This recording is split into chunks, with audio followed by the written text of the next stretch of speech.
بسم الله الرحمن الرحيم الحمد لله رب العالمين والصلاة والسلام على أشرف الأنبياء وإمام المرسلين نبينا محمد وعلى آله وصحبه أجمعين أما بعد.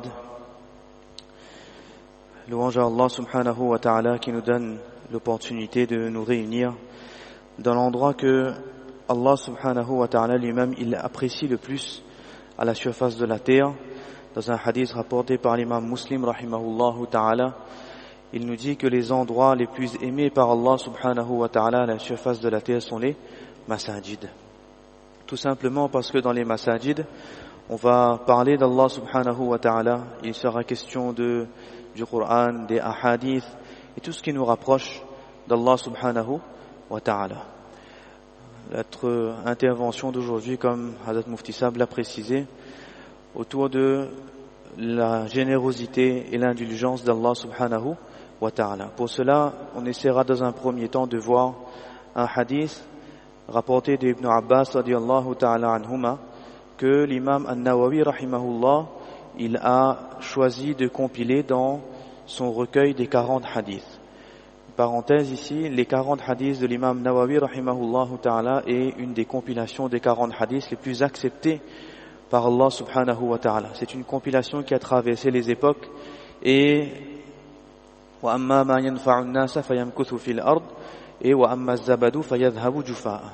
Que ce qui est accepté par Allah subhanahu wa ta'ala, alors فَيَمْكُثُ فِي الْأَرْضِ, ça reste sur la terre, c'est-à-dire que ça traverse les époques. Allah subhanahu wa ta'ala fait en sorte que les gens ils lisent le livre, ils l'étudient, etc. Et parmi les livres acceptés par Allah subhanahu wa ta'ala, il y a ce recueil de l'imam Nawawi rahimahullah ta'ala qu'il est très bien d'étudier et d'essayer de mettre en pratique. Quand on sait qu'il y a 5000 selon certains, 6000 ou 7000 selon d'autres hadiths du prophète sallallahu alayhi wa sallam, c'est-à-dire quand on enlève tout ce qui est répétition, tout ce qui est différentes variantes, etc. Quand on va à l'essentiel des hadiths, alors on va dire certains 7000, d'autres 5000 hadiths. Les muhaddissines ont choisi de compiler ce qu'on appelle les fondations, les bases même de l'islam, et c'est l'objet du livre de l'imam Nawawi rahimahullah ta'ala. Et dans cette base de données de hadith, il en a pris 40, et dans ces 40, il a mis ce hadith-là, ce hadith d'Ibn Abbas radiyallahu ta'ala anhuma. Donc c'est dire l'importance et la profondeur de ce hadith. Alors on n'aura certainement pas la capacité d'aller vraiment expliquer comme il se doit les mots du prophète sallallahu alayhi wa sallam, mais on essaiera d'abord donc de voir dans un premier temps quelques points par rapport à ce hadith. Et dans un second temps, quelques petits points autour des actions, quelques petites précisions autour des actions. Donc le hadith de Ibn Abbas radiyallahu ta'ala anhuma an Rasulillahi sallallahu alayhi wa sallam fima yarwi an rabbih tabaraka wa ta'ala. Alors déjà un autre point qui nous montre toute l'importance de ce hadith, c'est qu'il s'agit ici d'un hadith qudsi, un hadith dans lequel le prophète sallallahu alayhi wa sallam il reprend les propos de Allah subhanahu wa ta'ala lui-même. Ça montre l'importance encore une fois de ce hadith. Inna Allah kataba al-hasanati was-sayyi'ati thumma bayyana dhalik. Allah subhanahu wa ta'ala il a écrit, il a décrété les bonnes actions et les mauvaises actions. Thumma bayyana dhalik, puis il a expliqué cela. فَمَنْ هَمَّ بِحَسَنَةٍ كَتَبَهَا اللَّهُ عِنْدَهُ حَسَنَةً كَامِلَةً.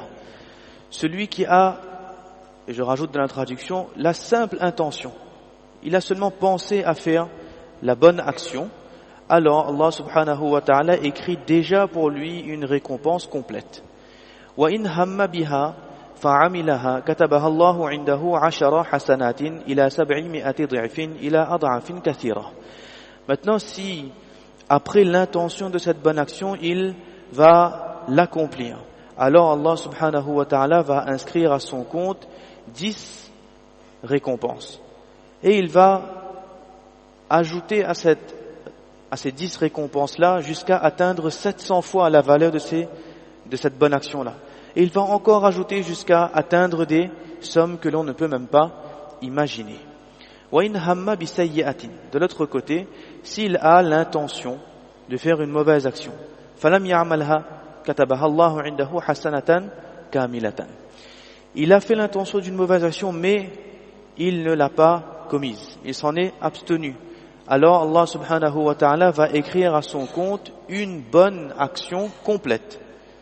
Wa in hamma biha, si en revanche il a l'intention de cette mauvaise action, il s'est laissé piéger, fa'amilaha, et il l'a effectivement accompli, il l'a commise, il est tombé dans le péché. Katabaha Allahu sayyi'atan wahidatan, alors Allah subhanahu wa ta'ala va écrire, entre parenthèses, seulement un péché.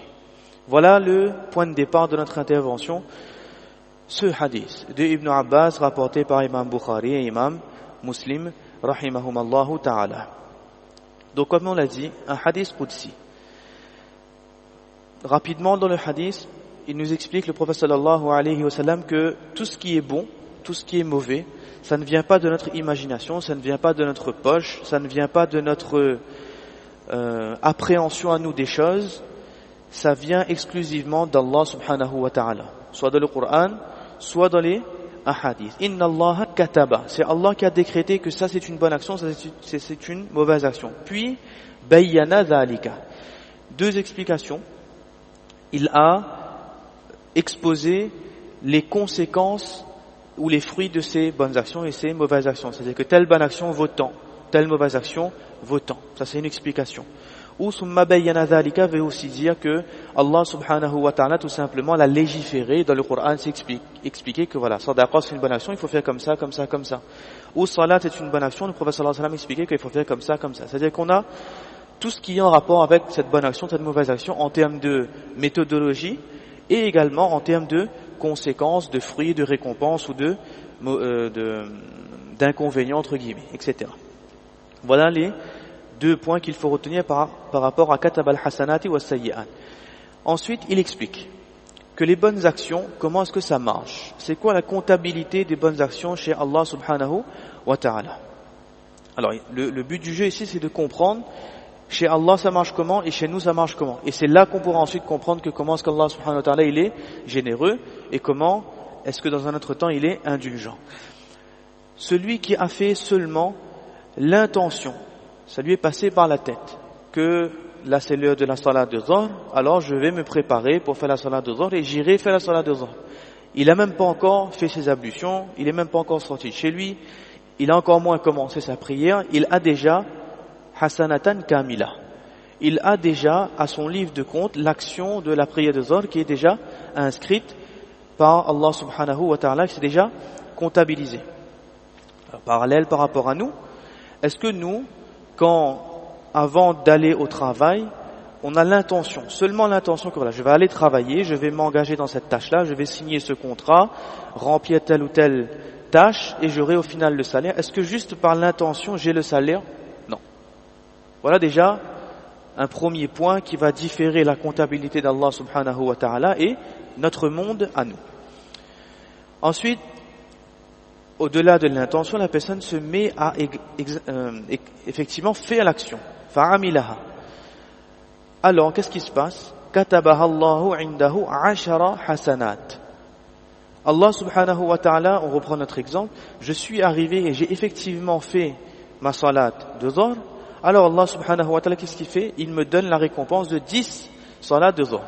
Parallèle par rapport à chez nous, quand on a fini notre mois de travail, on a rempli nos tâches, on a fait ce qu'il y avait à faire, on a le salaire qui était mentionné dans le contrat. On ne peut même pas imaginer que voilà, le patron peut-être qu'il va donner 10 fois le salaire. Voilà notre point qui va différencier la comptabilité d'Allah subhanahu wa ta'ala et notre monde à nous. Chez Allah, ça ne s'arrête pas à 10. Le hadith dit ila sab'i mi'ati dhi'fin.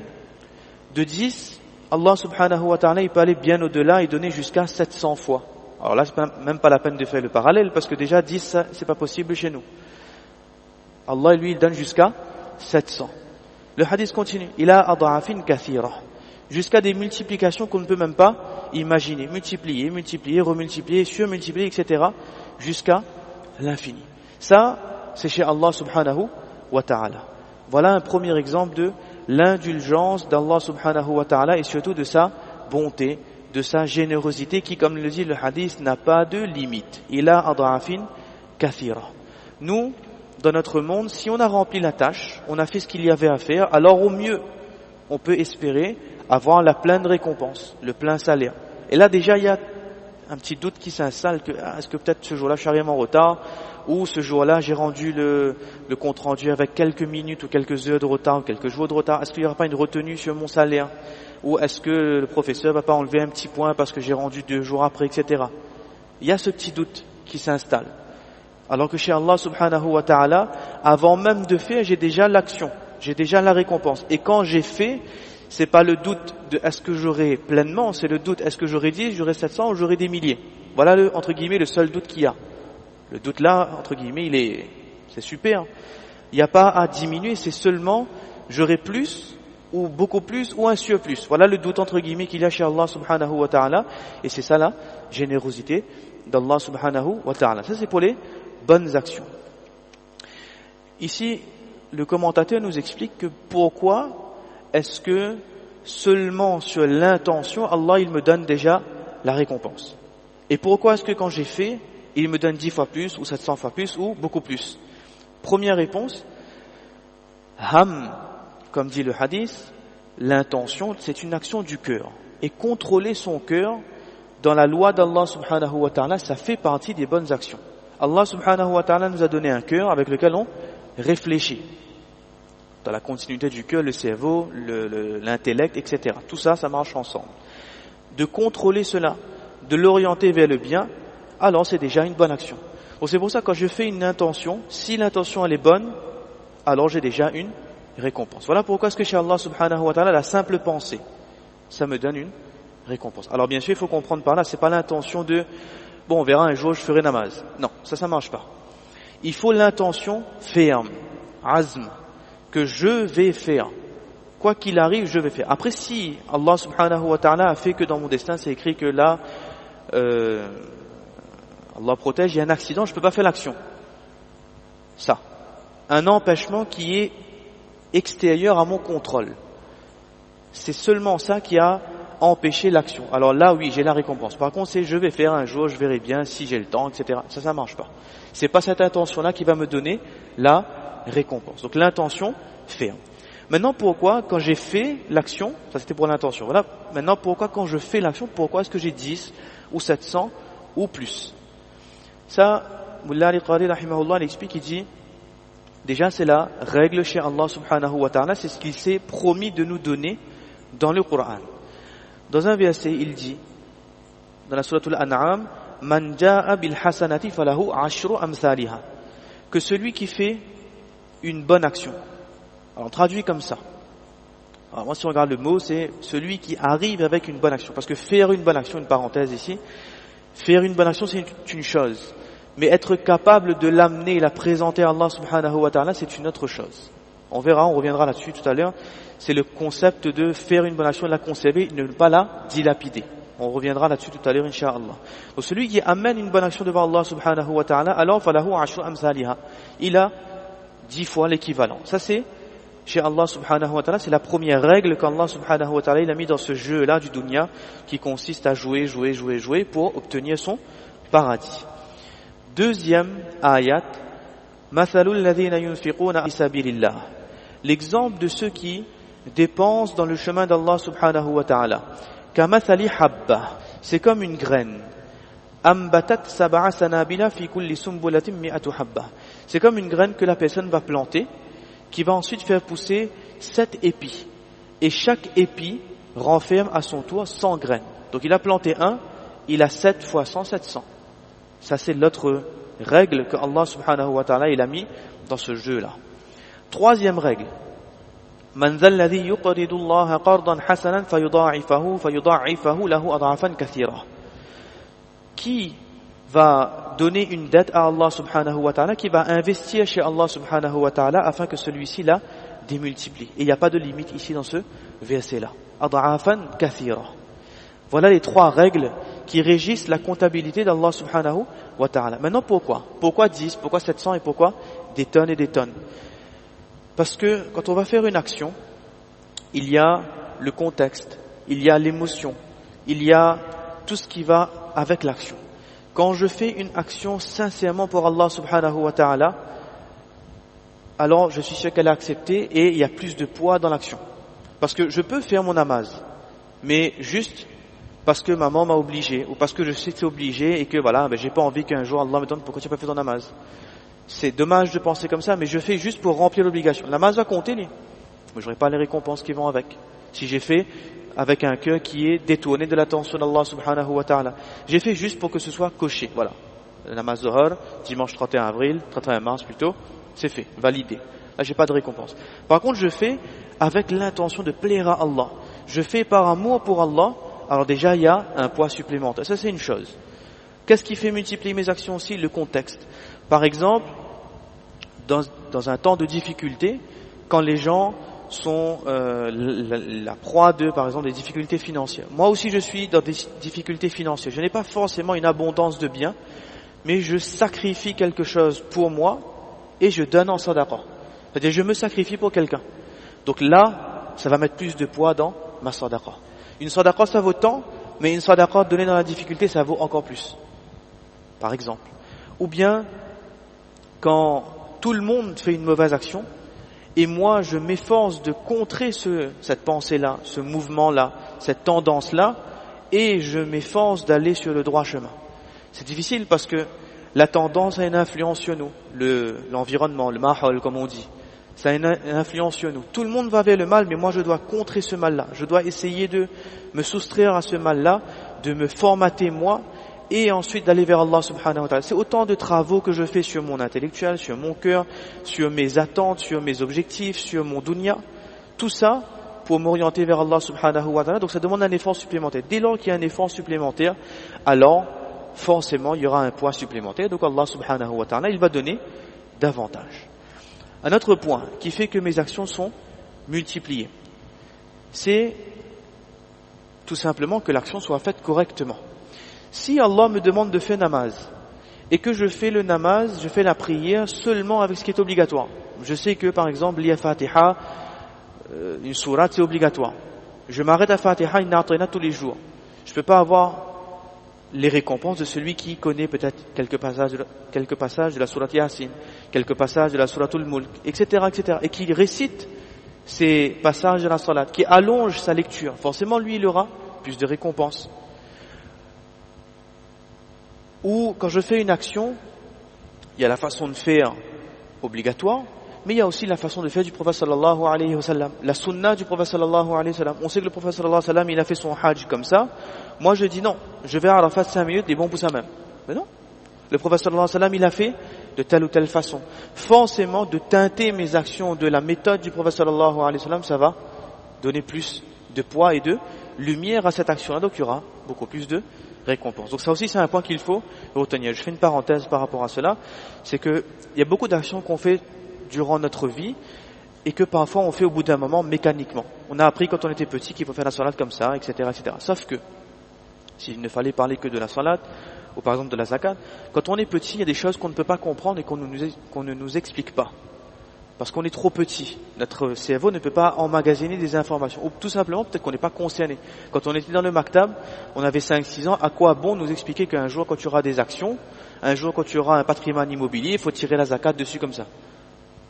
On l'explique avec de l'argent de poche, c'est bon pour ça même. Donc, qu'est-ce que je veux dire par là? Il y a des actions que, au fur et à mesure de notre vie, quand on grandit, il faut garder ce lien avec les savants. Parce qu'il y a des choses qui ne nous concernaient pas il y a 5 ans, mais qui nous concerne peut-être aujourd'hui. Si je ne vais pas prendre le temps de m'informer, peut-être que je manque un devoir religieux. Ou peut-être que je savais que la salade se fait comme ça, comme ça, comme ça. Mais quand j'étais petit, on ne m'a pas forcément expliqué que voilà, la dévotion, c'est ça. Qu'est-ce qui amène la dévotion, etc. On allait à l'essentiel parce qu'un enfant, on explique l'essentiel. Quand on est grand aujourd'hui, il faut savoir rester dans la compagnie des savants qui nous expliquent que voilà, telle action tu fais tout le temps, voilà comment tu peux l'améliorer. Et du coup, voilà comment tu passes de 10 récompenses à peut-être 700 ou à peut-être des tonnes et des tonnes de récompenses. Donc, la méthodologie, la science qui va avec les actions, le savoir, les règles qui va avec chaque action que je dois faire. Que je fais comme ça, mais je ne dois pas faire non plus comme ça. Ça vaut pour la zakat. Dans un premier temps, bien sûr, pour les actions obligatoires et ensuite pour les actions nafil. Donc voilà les quelques points qui font que quand je fais une action, chez Allah subhanahu wa ta'ala, je n'ai pas seulement une récompense, mais j'en ai 10, 700 ou beaucoup plus. Maintenant, de l'autre côté, les mauvaises actions. Et là, ça nous montre l'indulgence d'Allah subhanahu wa ta'ala. Le texte nous dit, le matan, le hadith nous dit, celui qui a l'intention d'une mauvaise action. Alors là aussi pareil. Par exemple, j'ai vu quelqu'un passer et je n'ai pas le droit de regarder cette personne. J'ai tout de suite baissé mon regard. Le simple fait que je l'ai regardé sans avoir envie de regarder, ça compte pas comme un péché, on est d'accord. Par contre, j'ai regardé et j'ai gardé mon regard dessus. Et peut-être même j'ai pensé, comment est-ce que je peux entrer en contact avec cette personne-là? Cette réflexion-là, cette pensée qui a mûri dans mon esprit, dans mon cœur. Ça, c'est un péché. Même si j'ai pas encore parlé à la personne, je suis pas encore entré en contact oral ou physique avec la personne, c'est déjà un péché. Alors, normalement, tout de suite, comme dit le hadith tout à l'heure pour les bonnes actions, la bonne action elle est tout de suite inscrite. Donc normalement, tout de suite, le péché, il doit être inscrit. Ben non, le péché n'est pas inscrit. Ça, c'est déjà l'indulgence d'Allah subhanahu wa ta'ala. C'est-à-dire que sa comptabilité à lui, elle est exagérée, mais il y a quand même une mesure dans les péchés. Dans la bonne action, dès que je fais l'intention, normalement, la bonne action est inscrite. Le péché, ça aurait dû être comme ça, mais c'est pas comme ça. Qu'est-ce que dit le hadith? Si la personne arrive à se reprendre, elle combat son nafs, elle combat shaitan, elle combat l'environnement aussi, et elle se détourne du péché. Non, je ne ferai pas ce péché. Je n'irai pas à la rencontre de cette personne. Alors là, qu'est-ce qui doit se passer? Nous, qu'est-ce qu'on aurait fait? On n'aurait pas inscrit de péché. Quelqu'un arrive devant nous avec un bâton, avec un couteau pour nous attaquer. Alors, s'il ne nous attaque pas, qu'est-ce qu'on fait? On ne répond pas. Donc là, pareil, j'ai pas fait le péché. Normalement, ça doit s'arrêter à la fin de l'histoire. Dossier classé. Non. Là, la personne vient m'attaquer, qu'est-ce que je fais? Je vais lui donner une fleur. Chez Allah, ça marche comme ça. Je voulais faire le péché, mais je me suis abstenu. Au lieu que ça reste à 0, j'ai une récompense qui est inscrite à mon compte. C'est ce que dit le hadith. Katabaha Allahu indahu hasanatan kamila. Donc normalement, au lieu d'avoir 0, parce que j'ai pas fait de péché, je me retrouve à +1 parce que je n'ai pas fait de péché. J'ai pas fait de bonne action là. Je me suis juste écarté d'un péché, j'ai déjà une bonne action qui est inscrite à mon compte. Alors après ça arrive, on est humain, on fait des erreurs. Si je fais le péché, pareil, on fait le parallèle avec les bonnes actions, mais dans la comptabilité d'Allah. Je fais la bonne action, j'ai 10, 700 ou beaucoup plus. Là pareil, ça doit être, je fais le péché, donc j'ai 10 ou 700 ou beaucoup plus de péchés inscrits à mon compte. Eh ben non. Ça, c'est l'exemple de l'indulgence d'Allah subhanahu wa ta'ala. Si je fais le péché, katabahallahu sayyi'atan wahidatan. Allah subhanahu wa ta'ala ne va inscrire que un seul péché à son compte. Et non pas 10, non pas 700, non pas des milliers et des milliers. Ça, c'est l'exemple de l'indulgence d'Allah subhanahu wa ta'ala. Pourquoi est-ce que quand je fais une intention de péché mais que je m'en abstiens, j'ai une bonne récompense? Mullah al-Qari explique, il dit que s'abstenir du péché, c'est une bonne action. Donc c'est normal que quand je m'écarte d'un péché, alors je suis récompensé de cela. Voilà pour la première partie, c'est-à-dire le hadith qui nous sert de base pour comprendre l'indulgence et surtout la bonté d'Allah subhanahu wa ta'ala. Un point qu'il faut retenir du hadith, un premier point, découvrir et comprendre qui est Allah subhanahu wa ta'ala. On connaît Allah subhanahu wa ta'ala, c'est le créateur. Allah subhanahu wa ta'ala, c'est celui qui donne, c'est le pourvoyeur, etc. Mais est-ce qu'on a compris que Allah subhanahu wa ta'ala, c'est celui qui est généreux sans limite? Là, le hadith est devant nous. L'exemple est très clair. Dans le hadith, l'exemple parle de lui-même. Le Coran, Allah subhanahu wa ta'ala nous dit innama yuwaffa as-sabiruna ajrahum bighayri hisab. C'est-à-dire que pour le sabr, Allah subhanahu wa ta'ala, il donne les récompenses sans même compter. Ça vaut aussi pour les autres actions. Parce que dans certaines actions, il y a une notion de sabr également. Et que faire une action, c'est aussi une notion de sabr. Parce que quand je fais une action, je patiente sur l'ordre d'Allah subhanahu wa ta'ala. Allah m'a dit fais, je fais. C'est une forme de patience. Et la patience, Allah subhanahu wa ta'ala dit dans le Coran, bighayri hisab. Allah subhanahu wa ta'ala est celui qui est shakur, celui qui est reconnaissant. C'est-à-dire que qui sait accepter, qui sait prendre et qui sait embellir la petite action que l'on a faite. C'est-à-dire que nous, ce qu'on a fait là, par rapport à Allah subhanahu wa ta'ala, ça n'a pas de sens, ça n'a pas de poids. Parce qu'Allah subhanahu wa ta'ala est celui qui, dans un hadith lui-même, il dit, en ce sens, il n'a pas besoin de nous. Ya ayyuhan nasu antumul fuqara'u ila Allah wallahu huwal ghaniyyul hamid. Vous avez besoin d'Allah, mais Allah n'a pas besoin de nous. Il a encore moins besoin de nos actions. Mais quand il n'a pas besoin de nos actions et qu'il donne tout ça, c'est quoi? C'est la preuve qu'il est shakur et qu'il est halim. Allah subhanahu wa ta'ala, il est indulgent, il est reconnaissant, il va prendre ces actions-là, il va les accepter. Casse-cassé, comme on dit, il va prendre, il va faire comme si c'était une bonne action, il est indulgent. Il ferme les yeux sur les manquements qu'il y a dans ces actions-là et il donne, avec énormément de générosité et sans compter. Allah subhanahu wa ta'ala, c'est aussi celui qui nous aime. C'est parce qu'il nous aime qu'il nous donne autant de récompenses. Et qu'est-ce que l'on a à obtenir à travers ces récompenses si ce n'est l'amour d'Allah subhanahu wa ta'ala?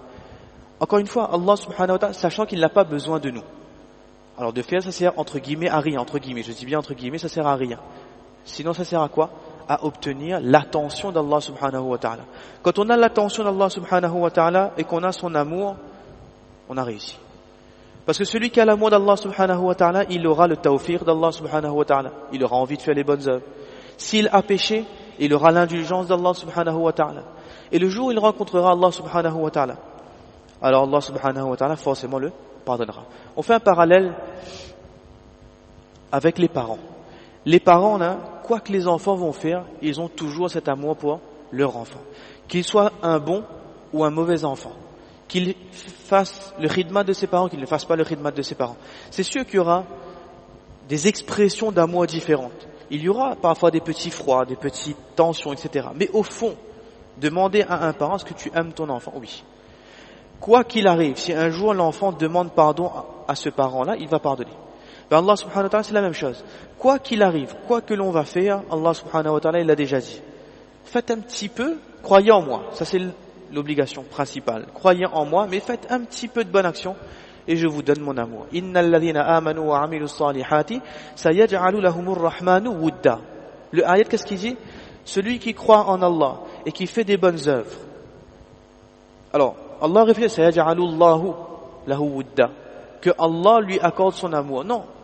Allah ici il a utilisé le terme Rahman. Sayaj'alu lahumur rahmanu wudda. Celui qui déborde de miséricorde, celui qui déborde de clémence, lui, il va accorder son amour à ces croyants-là. Donc si quelqu'un il a l'amour d'Allah, il a tout réussi. Voilà ce que l'on doit retenir, que je fais, même si ce n'est pas fait correctement, parfaitement, mais je fais quand même. Parce qu'Allah, dans tous les cas, pour donner, il va donner. Donner de façon pour lui, c'est gratuit, ça n'enlève rien à son trésor. Ça n'enlève rien à son paradis, ça n'enlève rien à toutes les récompenses qu'il y a auprès de lui. C'est pas comme quelqu'un dans sa comptabilité, il va donner 1000, 2000, ça enlève 1000, 2000. Non, chez Allah, plus qu'il donne, et de toute façon, ça ne change absolument rien. Le paradis, il n'y a pas de limite, il n'y a pas de fin. Autant on va faire de bonnes actions, autant de personnes vont faire de bonnes actions. Jamais Allah va dire, dommage, le paradis est plat, toi tu restes dehors. Ça chez Allah subhanahu wa ta'ala, ça n'existe pas. Et un hadith qui nous montre qui est Allah subhanahu wa ta'ala. Comment est-ce qu'Allah subhanahu wa ta'ala il est? Hadith rapporté par l'imam Muslim et l'imam Bukhari rahimahumallahu ta'ala. Le hadith nous dit que lorsque Allah subhanahu wa ta'ala il avait terminé de créer ce qu'il avait à créer. Il avait terminé avec la création. Que dit le hadith? Kataba indahu fawqa arshihi. Inna rahmati sabaqat ghadabi. Alors il faut contextualiser, il faut comprendre un peu. C'est comme si que vous avez un candidat aux élections qui prend pour la première fois la parole. Il s'engage dans sa promotion, que voilà, votez pour moi, etc., dans la promotion de son programme, etc. Les premiers mots seront l'essentiel. Les premiers mots vont donner la ligne directive de sa politique. On va tout de suite comprendre à qui on a affaire. Ben là, imaginez. Allah subhanahu wa ta'ala, avant la création, il était seul. Il était là, il a toujours été toujours été là. Mais lorsqu'il a sa première interaction avec la création, qu'est-ce qu'il fait? Il menace pas. Il n'oblige pas. Qu'est-ce qu'il dit? Il écrit en lettres d'or. Inna rahmati sabaqat ghadabi. Que ma miséricorde dépasse. Et si on rajoute dans la traduction, on n'aura pas dit quelque chose de faux. De très loin, ma colère. Dans le Coran, Allah subhanahu wa ta'ala nous dit wa rahmati wasi'at kulla shay. Ça c'est Allah subhanahu wa ta'ala. Donc, nous dans ce dunya-là, on est en train de jouer à un jeu. L'arbitre, le chef, celui qui a écrit les règles du jeu, c'est qui? C'est l'être le plus indulgent, c'est Allah subhanahu wa ta'ala. Il nous a dit, tu es là pour un temps limité, fais. Moi je donne, mais fais, c'est tout. Fais correctement, bien sûr. Fais avec sincérité, bien sûr. Et moi, je donne. Tu fais 1, je donne 10. Tu fais 1, je donne 700. Tu fais 1, je donne, tu verras, moi je sais combien je donnerai. Ça, c'est Allah subhanahu wa ta'ala. Un autre point qu'il faut retenir du hadith, c'est que ça parle bien sûr des péchés. Alors effectivement, l'être humain, il est pécheur. Il a tendance à faire des erreurs. Mais, comme dit le hadith, kullu bani adama khata'un wa khayrul khata'in at-tawwabun. Que tout le monde fait des erreurs. Mais le meilleur des pécheurs est celui qui sait demander pardon à Allah subhanahu wa ta'ala. Et le pardon, c'est quelque chose que Allah subhanahu wa ta'ala, il aime accorder. S'il n'aimait pas, il n'aurait pas autant vanté le pardon dans le Coran. Le prophète sallallahu alayhi wa sallam n'aurait pas autant plébiscité le pardon. Dans le Coran, quand on regarde, il y a plus mention de tawbah, de rahma, de istighfar, d'indulgence, que de punition, de châtiment, etc. Ça montre. Le programme d'Allah, c'est quoi? C'est ça. C'est d'être bon. Il n'a aucune raison d'être méchant, d'être intransigeant, d'être regardant vis-à-vis de nous. Pourquoi? On est regardant vis-à-vis de qui? Vis-à-vis de quelqu'un qui peut nous apporter quelque chose. Nous, on n'a rien à apporter à Allah subhanahu wa ta'ala. On n'a que à gagner avec lui. C'est pour ça qu'Allah subhanahu wa ta'ala, il préfère, il aime être bon, être indulgent vis-à-vis de nous et nous pardonner. Les versets du Coran, on entend dans la sourate de Tarawih, innombrables. وَمَنْ يَعْمَلْ سُوءًا أَوْ يَظْلِمْ نَفْسَهُ ثُمَّ يَسْتَغْفِرِ اللَّهَ يَجِدِ اللَّهَ غَفُورًا رَحِيمًا. Celui qui fait une erreur, qui abuse sur lui-même, alors qu'il fasse le tawbah, qu'est-ce qu'il aura? يَجِدِ اللَّهَ غَفُورًا رَحِيمًا. Il ne trouvera que un Seigneur pardonneur. Ça c'est Allah subhanahu wa ta'ala. Dans le Coran, d'ailleurs, il dit au prophète sallallahu alayhi wa sallam, Nabbi ibadi, informe mes serviteurs, Anni ana al-Ghafur rahim. Anni ana, en phase sur en phase, d'un point de vue de la construction grammaticale de la phrase, que c'est moi, al-Ghafur, celui qui pardonne, et ar-Rahim, le miséricordieux, le très miséricordieux. Ça c'est Allah subhanahu wa ta'ala. Donc sachons reconnaître à qui on a affaire dans ce dunya-là. Allah nous a envoyés ici pour œuvrer. Mais si on fait des erreurs, alors de ne jamais perdre espoir.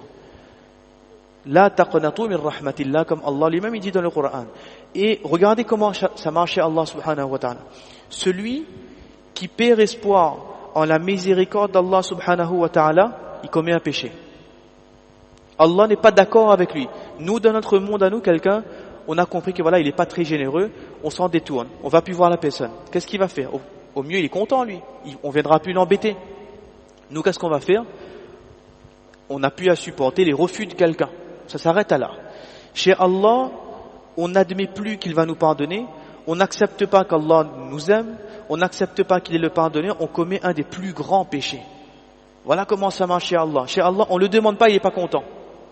On n'a plus espoir sur lui, il n'est pas content. C'est complètement à l'envers. En fait, c'est pas que c'est à l'envers, c'est nous qui sommes à l'envers. La logique chez Allah subhanahu wa ta'ala, c'est comme ça. Donner, donner, donner, donner, et aimer ceux qui demandent. C'est ça la logique d'Allah subhanahu wa ta'ala. Donc si on fait une erreur, savoir se repentir. Et un de nos professeurs nous disait récemment que, regardez comment chez Allah subhanahu wa ta'ala, c'est ajib, c'est... Si on prenait encore une fois le parallèle par rapport à notre monde, comment c'est à l'envers? Si je fais un péché, et que je l'ai effectivement fait, donc j'ai la mauvaise action est inscrite à mon compte. Donc dans mon compte, je suis entre guillemets à -1. Je demande pardon. Qu'est-ce qui se passe? Le péché est pardonné. J'arrive à 0. Le professeur nous expliquait, c'est que non, ça ne s'arrête pas là en fait. Parce que sachant que demander pardon, c'est un ibadat. Sachant que implorer le pardon d'Allah subhanahu wa ta'ala, c'est une des actions qu'il aime le plus. Donc quand je demande pardon de mes péchés, je suis déjà engagé dans une autre ibadat. Et toute ibadat mérite récompense. Donc en fait, chez Allah subhanahu wa ta'ala, s'il fallait faire une équation, -1 égale à +1. Alors ça, aucun mathématicien ne pourra jamais répondre à ça. Mais chez Allah, je fais une mauvaise action, et bien sûr je suis la procédure logique de demande de pardon, donc un péché me donne en fait une récompense. Parce que je vais arriver sur le tawbah, je vais demander pardon et j'aurai une récompense parce que j'ai demandé pardon. Chez nous, au mieux, qu'est-ce qui se passe? On a fait une erreur, on demande pardon, on répare l'erreur, ça s'arrête à là. Mais jamais j'ai causé du tort à quelqu'un, je lui demande pardon, il me dit bon, tu as demandé pardon, je te pardonne, voilà, je te donne un cadeau avec, je te donne une somme d'argent avec. Chez quelqu'un, enfin chez nous, ça ne marche pas comme ça. Chez Allah, ça marche comme ça. Donc reconnaître Allah subhanahu wa ta'ala, c'est l'être généreux par excellence et c'est l'être indulgent par excellence. Et un petit point par rapport au péché. Il arrive que parfois on commet des péchés et c'est des péchés auxquels nous sommes habitués. On a du mal un petit peu à se détacher de ce péché-là. Et ça, c'est un petit conseil que notre professeur de Sahih Muslim et Tirmidhi, notre professeur de Hadith, nous avait donné. Il dit, regardez, basez-vous sur la législation en vigueur. Ce concept de je fais une bêtise et j'ai une amende à payer. Alors, les amendes par rapport aux fautes sont parfois logiquement exagérées parce qu'il faut que ce soit dissuasif et parfois c'est extrêmement exagéré. C'est normal, il faut dissuader les gens. Donc quand on sait que je fais j'enfreins telle loi, je m'expose à tant d'années de prison et tant de milliers d'euros d'amende, alors forcément je vais en abstenir. Donc un conseil qu'il nous donnait, c'est de s'obliger à, lorsque je tombe dans ce péché-là, de faire taouba. Si j'ai fait taouba et que j'arrête, tant mieux. Si par contre j'arrive pas à me détacher du péché, alors je m'impose une amende. Alors l'amende, ça peut prendre n'importe quelle forme. Par exemple, à chaque fois que je fais ce péché-là, je m'oblige à faire 2 rakats. Ou bien, je m'oblige à donner une sadaqa. À chaque fois que je fais un péché, je donne 5 euros. À chaque fois que je fais un péché, je donne 10 euros. Dans la masjid, d'un nécessiteux, peu importe. À mon enfant, un cadeau aussi, ça peut. Mais à chaque fois, je m'oblige à prendre quelque chose chez moi. J'aurais mal de tirer cet argent-là. Ou il faut que je tire du temps pour aller faire les 2 rakats. Au bout d'un moment, là, ça va me permettre de me détacher de ce péché-là. Donc voilà le petit conseil que notre professeur nous avait donné. Et pour terminer, on va donner un conseil par rapport aux bonnes actions. Alors les bonnes actions, il y en a des tonnes. Le paradis a énormément de pentes pour la sadaqa, la salat, qiyamul layl, etc., etc. Allah subhanahu wa ta'ala, il faut garder à l'esprit qu'il n'a lésé personne. Chacun, à son niveau, peu importe son âge, peu importe ses capacités physiques, peu importe ses capacités intellectuelles, peu importe ses capacités financières, peut obtenir son paradis. Déjà, on a vu que c'est très simple. Une petite action donne des tonnes de récompenses. Toujours est-il qu'il faut le faire. Demander à Allah subhanahu wa ta'ala le tawfiq de le faire. Mais il faut s'engager dans les bonnes actions. Maintenant, il y a 2 types d'actions. Il y a les actions que je fais, c'est pour moi. C'est très bien. Il y en a qui sont obligatoires, il y en a qui sont nafiles, etc. Moi, j'aimerais attirer votre attention sur les actions qu'on pourra qualifier d'actions d'investissement.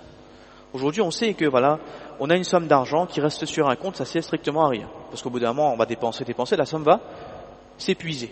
Qu'est-ce que l'on fait? Alors, on investit cet argent-là pour que cet argent-là, il travaille et va générer des revenus. C'est la même chose. Il y a des actions comme ça que le prophète sallallahu alayhi wa sallam nous a enseignées qu'on peut appeler des actions d'investissement.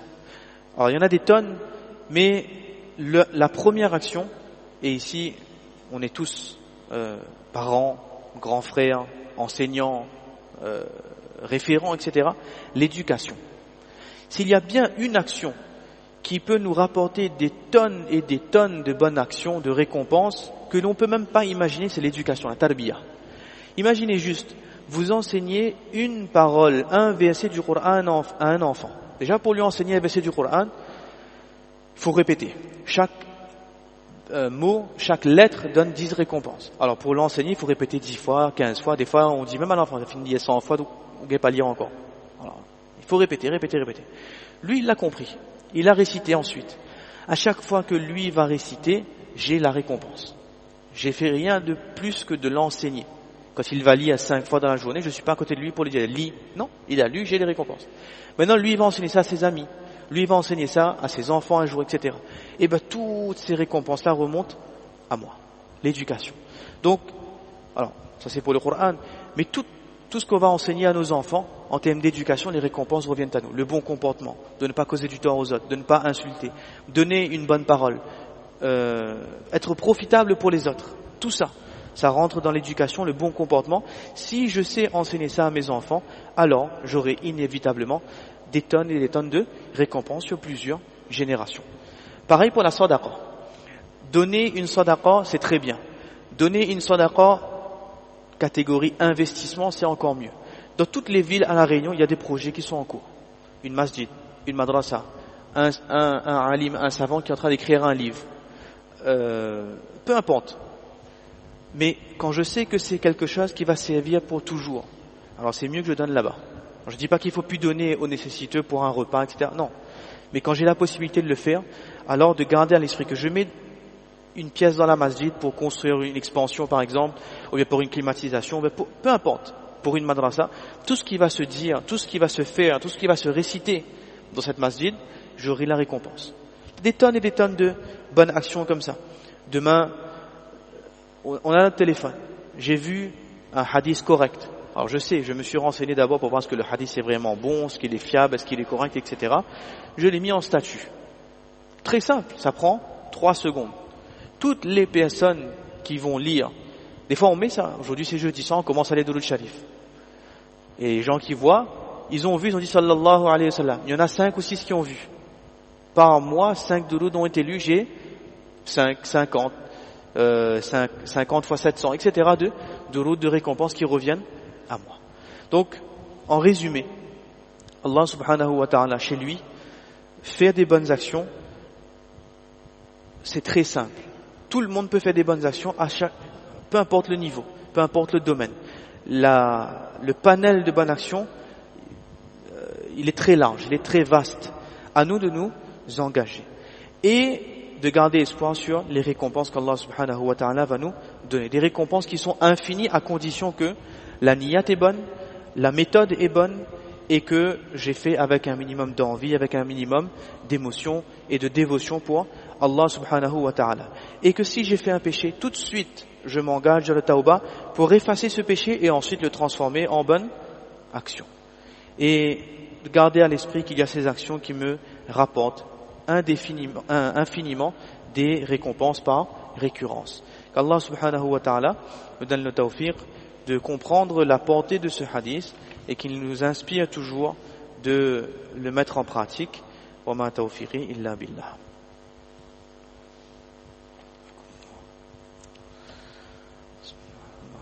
بسم الله الرحمن الرحيم اللهم صل على سيدنا محمد وعلى آل سيدنا محمد وبارك وسلم لا إله إلا الله الحليم الكريم سبحان الله رب العرش العظيم والحمد لله رب العالمين نسألك موجبات رحمتك وعزائم مغفرتك والغنيمة من كل بر والسلامة من كل إثم لا تدع لنا ذنبا إلا غفرته ولا هما إلا فرجته ولا دينا إلا قضيته ولا مريضا إلا شفيته ولا حاجة من حوائج الدنيا والآخرة إلا قضيتها ويسرتها يا أرحم الراحمين ربنا تقبل منا إنك أنت السميع العليم وتب علينا إنك أنت التواب الرحيم وصل اللهم وسلم وبارك على سيدنا محمد وعلى آله وصحبه أجمعين برحمتك يا أرحم الراحمين.